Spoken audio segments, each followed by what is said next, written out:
Okay, let's unpack this. Picture the scene. You're in Ho Chi Minh City. It's, say, 2 in the afternoon. The humidity is hovering somewhere around 90%. The air is just thick with motorbike exhaust. Oh, yeah, and the noise. And the cacophony of honking horns is just relentless. You can feel the heat radiating off the pavement. You need an escape. You need it fast. Right.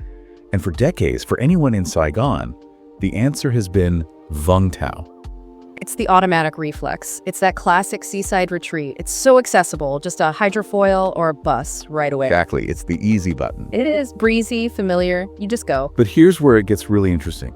Because it is the easy option, Vung Tau often gets, written off as just some generic beach town. Sure. You go there, sit on a plastic chair, eat seafood. Get sunburned and come home. The usual drill.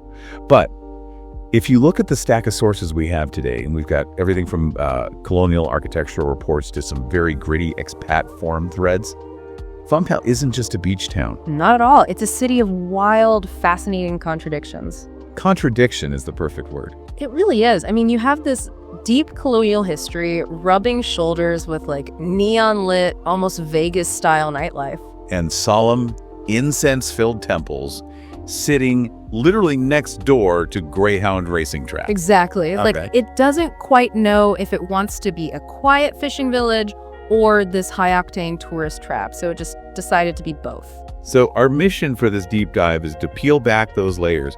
We are going to move way beyond the standard sit on the beach recommendation. Oh, yeah. We're talking about a captive emperor. A massive statue that rivals the one in Rio. And a culinary scene that involves stingrays. And salted eggs on sponge cake. You can't forget the cake. Never. We'll definitely get to the food. Sure. But let's jump in with the lay of the land first, because Vung Tau's a peninsula, right? It sticks out into the ocean. You'd assume all the beaches are pretty much the same. And you'd be wrong. The sources are so adamant about this.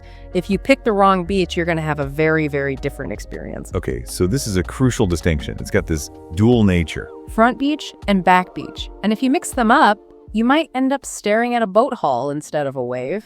The sources, especially those expat forums, were really clear on this. Let's start with Front Beach by Truac. This is described as the face of the city. Think of it as the social hub. It's in a semi-cove, so the water's much calmer. Right. This is where you have the parks, the sunsets, the big government buildings, the boats bobbing in the harbor.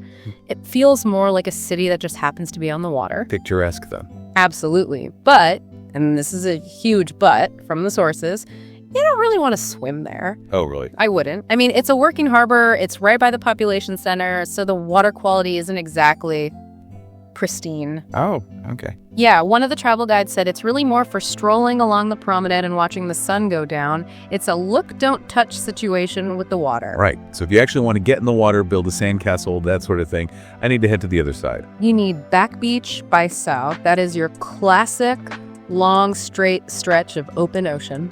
Okay. It's miles of sand on the eastern side. This is the tourist hub. It gets crowded, sure. You'll get the umbrellas, the vendors, the whole circus. But that's where the swimming happens. That's where you get the waves, yeah. Now let me play devil's advocate. Say I hate crowds. I want that. I discovered this feeling.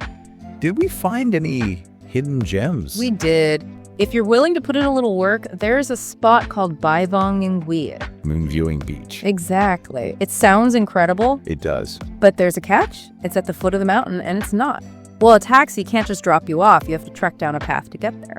Which filters out the casual tourist. That's it. The steep hike gets rid of the tour buses and families with strollers. It's much more secluded. Feels like a secret. I love a good trek. But the thing that really caught my eye in the geography section was this magic island. Ah, Hanbok Island. This sounds like something from a storybook. It does, doesn't it? It's this tiny little islet, maybe 200 meters offshore. And the magic isn't strictly magic. It's tidal physics, but it feels magical. Okay, what happens? At low tide, the ocean recedes, and this jagged rock path emerges from the seabed. You can actually walk across the sea to the island. That is so cool. It's like the waters are parting just for you. It really feels like that. And on the island, there's a small temple for the goddess of water and peace. It's very quiet, very spiritual. But you have to time it right. Oh, yeah. Because if that tide comes in, You're swimming home. you're swimming. Or you're waving at a boatman for help. The path is only visible for a few hours. You really have to check the tide charts. Note to self, check tide charts. Now, speaking of looking up from the water, we have to talk about the skyline. You can't talk about Vung Tau without the giant savior in the room. The Christ of Vung Tau. It's just massive. I mean, I knew it was big, but the stats here are wild. It's on Mount O, small mountain, and it's 32 meters high. And just to put that in perspective for you, that is only 6 meters shorter than Christ the Redeemer in Rio. Wow. It's the largest Christian statue in all of Asia. And it's not just something you look at. Right, this blew my mind. You can go inside it. That's the fascinating part. There's a 133-step staircase built inside the statue itself. No way. Yeah, you go in through the base, you climb up through the torso, which can get a bit warm, by the way, and you can actually walk out onto the arms. You can walk out onto the arms. Yes. There are small balconies on the shoulders. The arm span is over 18 meters. You're just standing there on the shoulder of a giant, looking out over the South China Sea. That sounds intense. And there's some interesting context here. Why is there a giant Christ statue in a predominantly Buddhist country? It really speaks to the specific history of Vung Tau. It was built by the Catholic minority, started in 1974, just before the end of the war, and finished in 1994. Right. Vung Tau was a hub for refugees moving south. The statue is a huge testament to the religious diversity of the area, a symbol of protection for people at sea. Absolutely.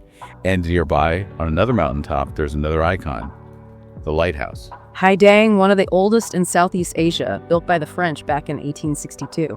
I saw that. And the view is supposed to be 360 degrees, which is obviously great for photos. It is. But if you connect the dots, the lighthouse isn't just a scenic spot. It highlights Vung Tau's strategic importance. How so? It guards the river entrance to Saigon. Yeah. So whoever controlled Vung Tau, well, they controlled access to the main economic hub of the South. That's why the French were so invested. Which is a perfect segue. We have to talk about the White Palace. Villa Blanche or Bactine. This place sounds like a movie set. A European mansion built into the side of Big Mountain. Greek god statues on the walls. Ancient pottery inside. Yeah. It was built for the French Governor General Paul Delmer around 1900. So on the surface, it's just a luxury vacation home. Right, a place for the French elite to drink wine and catch the ocean breeze. But the history here is incredibly tragic, and it's a story a lot of visitors miss. This is the story of Emperor Vung Tau. Yes, the 10th ruler of the Nguyen dynasty. But he wasn't a puppet, he was deeply patriotic and actively resisted French colonialism. So he was pushing back. He was. He was modernizing, cutting his hair, learning to drive, but he was also plotting against them. And the French did not like that. I can imagine. Not at all. They forced him to abdicate. And then they kept him under house arrest in the White Palace for nearly a decade. So this beautiful mansion with these incredible ocean views, it was a gilded cage. Exactly. He was cut off from the world. The sources say he spent his time reading and gardening, just looking out at an ocean he couldn't cross. The locals knew he was there. They called it the Palace of the Nobleman. But he was a prisoner. That adds such a heavy layer to the visit. You're walking through these grand halls, seeing all this luxury, but you're really walking in the footsteps of a captive king. It completely challenges how you view these colonial heritage sites. They aren't just pretty buildings.